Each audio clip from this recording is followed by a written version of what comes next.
नमस्कार प्यारे विद्यार्थियों, एक बार फिर आपका स्वागत है MGCI के डिजिटल लर्निंग प्लेटफॉर्म पर। प्यारे विद्यार्थियों, काफ़ी दिनों से इंतज़ार था कि ICAR कब रैंक कार्ड जारी करेगा और कब ICAR की काउंसलिंग प्रारंभ होगी। तो प्यारे विद्यार्थियों, ICAR की काउंसलिंग जो है प्रारंभ हो चुकी है। 10 अक्टूबर से ICAR ने अपना रैंक कार्ड दिया और उसी दिन से चॉइस फिलिंग का वर्क जो है स्टार्ट हो चुका है। तो प्यारे विद्यार्थियों, वीडियो के साथ अंत तक जुड़े रहें ताकि मैं आपको काउंसलिंग रिलेटेड संपूर्ण जानकारी दे सकूं। दोस्तों, जैसा कि आप सभी जानते हैं कि मध्य प्रदेश, छत्तीसगढ़, उत्तर प्रदेश और राजस्थान के विद्यार्थियों को CUET की एग्ज़ाम के बाद रिजल्ट आने के बाद जब ICAR में रजिस्ट्रेशन करा रहे थे तो काफ़ी समस्या का सामना करना पड़ा। लेकिन विभिन्न लोगों के प्रयासों के कारण आप देखेंगे कि ये ICAR में रजिस्ट्रेशन करा पाए छात्र।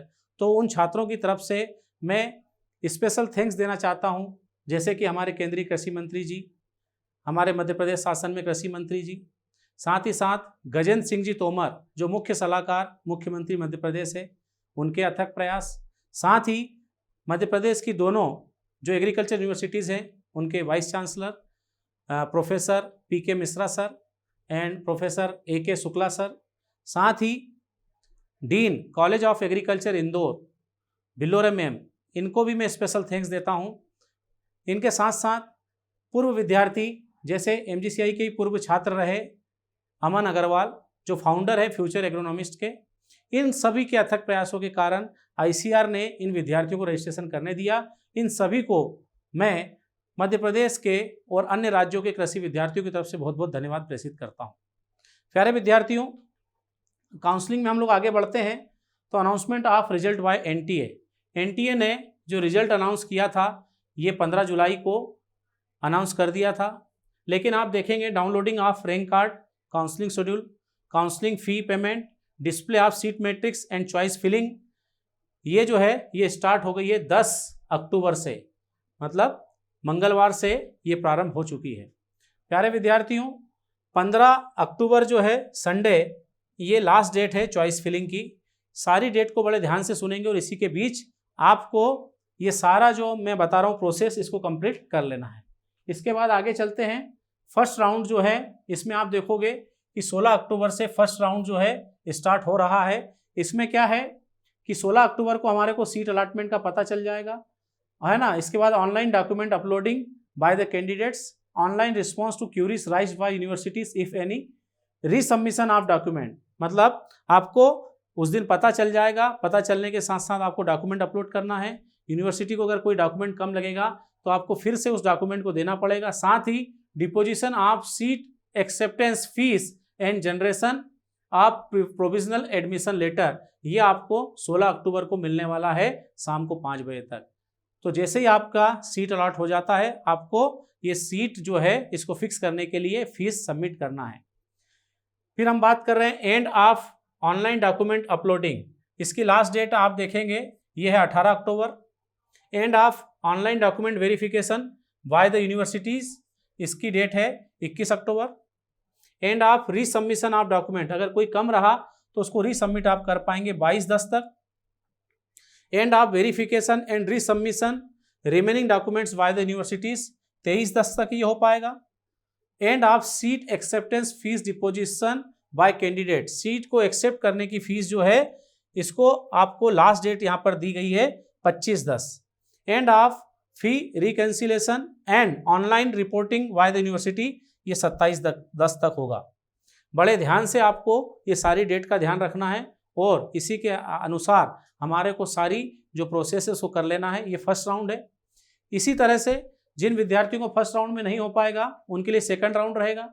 सेकंड राउंड में सीट अलॉटमेंट और सारी प्रोसेस सेम है। डेट आपको याद रखना है 30/10 और आपको ऑनलाइन जो है रिपोर्टिंग करना है, उसकी लास्ट डेट है 9/11। जिनका सेकंड राउंड में नहीं हो पाएगा उनके लिए थर्ड राउंड रहेगा। थर्ड राउंड में भी सेम प्रोसेस है। ये आप देखोगे सीट अलॉटमेंट आपको मिल जाएगा 13/11 को और ऑनलाइन रिपोर्टिंग का आप देखोगे तो 20/11 लास्ट डेट है। इसी तरह से फोर्थ राउंड, जरूरत पड़ी तो फोर्थ राउंड भी होगा। फोर्थ राउंड स्टार्ट होगा 23/11 से और इसमें आप देखोगे ऑनलाइन आपको रिपोर्टिंग करना है 30/11 को। 23/11 से स्टार्ट होकर 30/11 तक चलेगा। फिर लास्ट में मॉपअप राउंड यहाँ पर बताया जा रहा है। मॉपअप राउंड में आप देखोगे कि फिर से आपको यहाँ पर डिस्प्ले ऑफ सीट मैट्रिक्स फिर से दिखेगा, जो वैकेंट सीट रहेगी उनके लिए पेमेंट करना पड़ेगा ऑनलाइन, और इसके साथ फ्रेश चॉइस फिलिंग। आपको फर्स्ट राउंड में आपने अगर चॉइस फिलिंग किया है तो फर्स्ट, सेकंड, थर्ड, फोर्थ में करने की जरूरत नहीं है, लेकिन मॉपअप राउंड में आपको फिर से चॉइस फिलिंग करना रहेगी। इसकी लास्ट डेट यहाँ पर अगर आप देखेंगे तो 4/12 है, 5 बजे तक ही है शाम को। सीट अलॉटमेंट आप देखोगे और ऑनलाइन डॉक्यूमेंट ये 11/12 से स्टार्ट होगा। बाकी सारी प्रोसेस जो मैंने आपको बताई वैसे ही रहेगा। आपको ऑनलाइन रिपोर्टिंग करना है, इसकी लास्ट डेट रहेगी 18/12। इस तरह से ये हुआ 5 राउंड। समय का बिल्कुल ध्यान रखना है प्यारे विद्यार्थियों।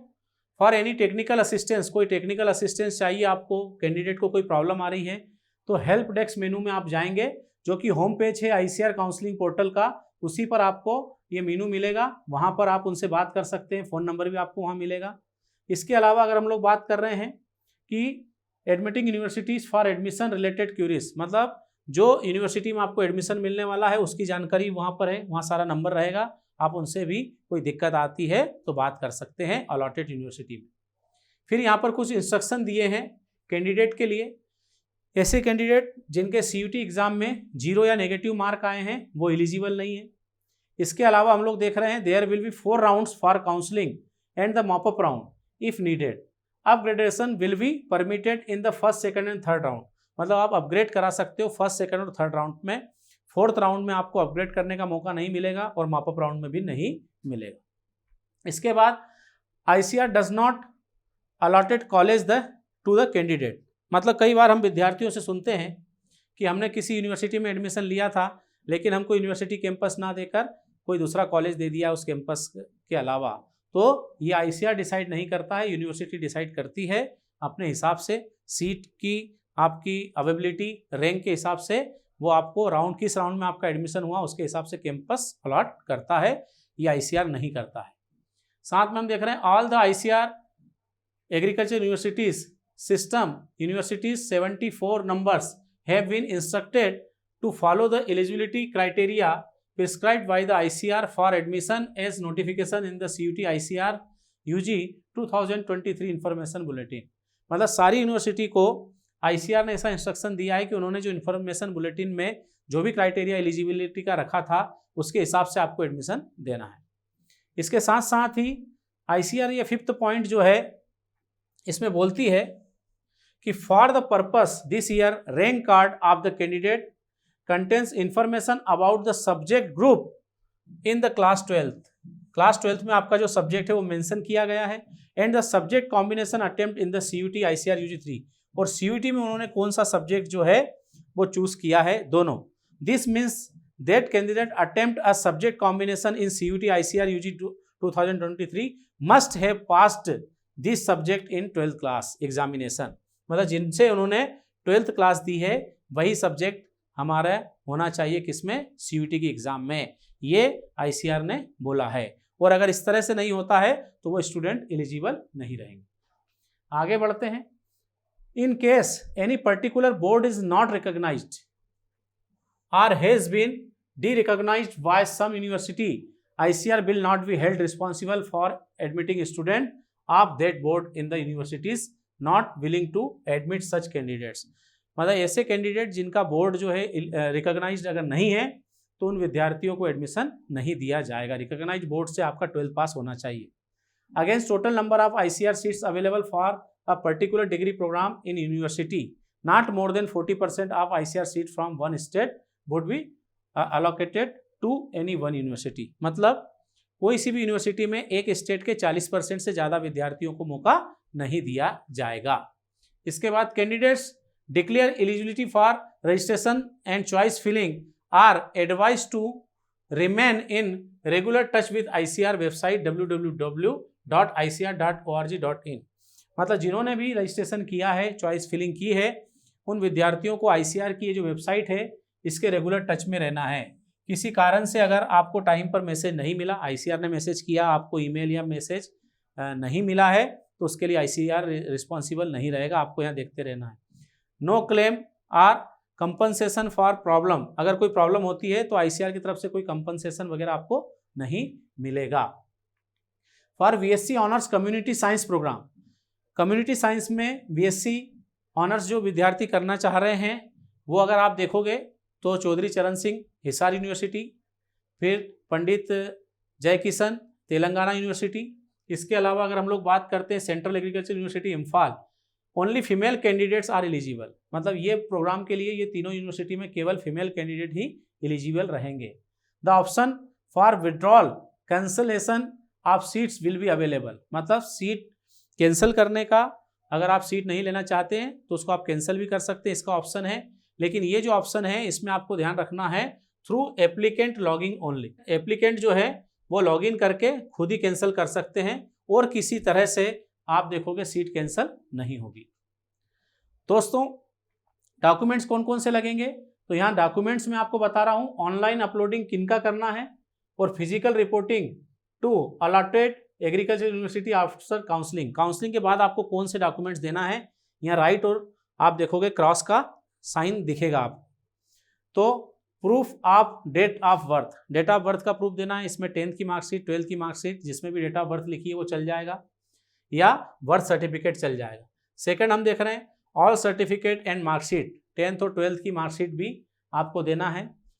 ये यहाँ पर राइट के निशान है, मतलब आपको ऑनलाइन भी अपलोड करना है और फिजिकली वहाँ जाके भी दिखाना है। और क्रॉस लगा हुआ है, मतलब ऑनलाइन अपलोड नहीं करना, डायरेक्ट वहीं लेके जाना है।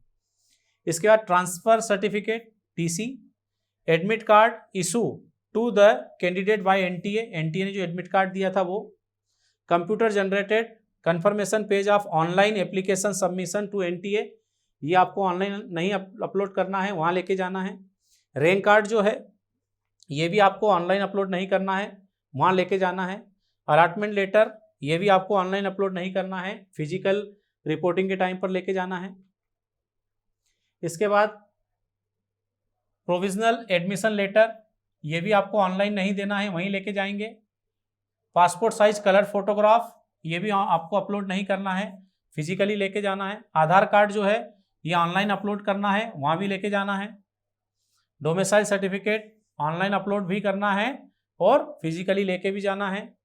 फिर कास्ट सर्टिफिकेट जो है ये भी आपको ऑनलाइन अपलोड भी करना है, वहाँ भी लेके जाना है।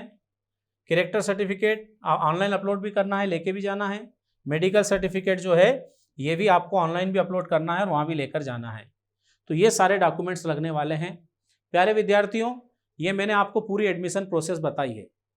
चॉइस फिलिंग से रिलेटेड मैं एक वीडियो आपके लिए कल लेकर आऊँगा कि आपको प्रेफरेंस में कौन सी यूनिवर्सिटी को रखना चाहिए। साथ ही आप देखेंगे कि जिस तरह का परिणाम एमजीसीआई का आईसीआर में रहा है, आप देखेंगे कि ऐसा परिणाम मध्य प्रदेश में और किसी संस्थान को दे पाना संभव नहीं है। देख सकते हैं आप आईसीआर 2023 में एमजीसीआई को अगर देखा जाए तो टॉप 10 में एमजीसीआई के 8 छात्र जो हैं वो रहे हैं।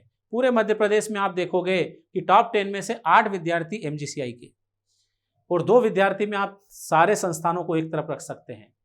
दूसरी तरफ हम देखेंगे अभी एमपीपीएटी 2023 का रिजल्ट भी आया है। एमजीसीआई का परिणाम इसमें भी धमाकेदार रहा है। कृषि समूह के टॉप 50 में एमजीसीआई के 24 छात्र, ओवरऑल टॉप 50 में एमजीसीआई के 16 छात्र रहे हैं। एमजीसीआई एकमात्र संस्थान है जो टॉप 50 में 16 या उससे अधिक विद्यार्थियों का चयन करा पाया है। अन्य संस्थान से आप देखोगे तो टॉप 50 में 4-5 से भी ज़्यादा छात्र नहीं सिलेक्ट हुए हैं। तो दोस्तों इस तरह का धमाकेदार परिणाम एमजीसीआई केवल दे सकता है। और ऐसे विद्यार्थी जो एमपीपीएटी करना चाहते हैं, इनके लिए पीएटी एजी 1 to 3 ग्रुप की हिंदी मीडियम की जो बैच है ये 16 अक्टूबर से प्रारंभ होने जा रही है। तो जल्दी से जल्दी एडमिशन लेके भविष्य में अपना कृषि क्षेत्र में अधिकारी बनने का, कृषि क्षेत्र में आगे पढ़ने का सपना साकार कर सकते हैं। तो विद्यार्थियों, आईसीआर से रिलेटेड और कोई नई जानकारी काउंसलिंग की आती है तो मैं अपना अगला वीडियो लेकर आऊँगा। अगले वीडियो में आपको चॉइस फिलिंग की जानकारी मैं देने वाला हूँ। तो एमजीसीआई के साथ जुड़े रहें। बहुत बहुत धन्यवाद साथियों।